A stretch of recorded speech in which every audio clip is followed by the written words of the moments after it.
In this video, I'm going to show you how to create a report in Qualtrics. Now first, you want to go to the top here inside any of your surveys, and you want to click on Reports, the very tab on the very right. Then you want to click on Create Report over here, and this is where you can basically go ahead and click on New Report, give it a name. I'm just going to name this one Tutorial. You can give it a size. There's a bunch of different options. I'm going to do it like that. And then you have the orientation and also the margins. Of course, you could go advanced as well if you want to. I'm just going to stick to basic, and then you want to click on Create.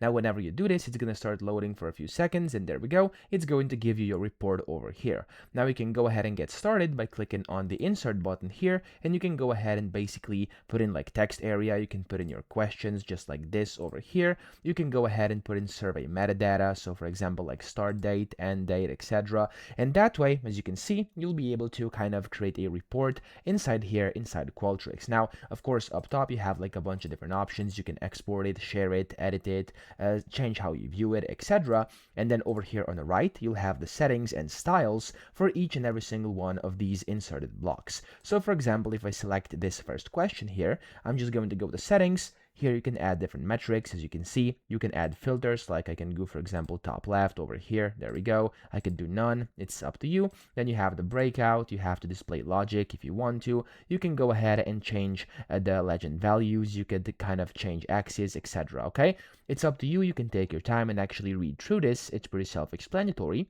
And then you can go to styles here, where you can change the size of the text. You could go ahead and change to make it bold. You could go in, of course, reset things to default. You could go and change colors of them, etc. Okay, so a bunch of different things are possible in here. You can just go ahead and do them inside styles and then settings as well. And then with a combination of those, you can create your own report however you want it to be. Okay.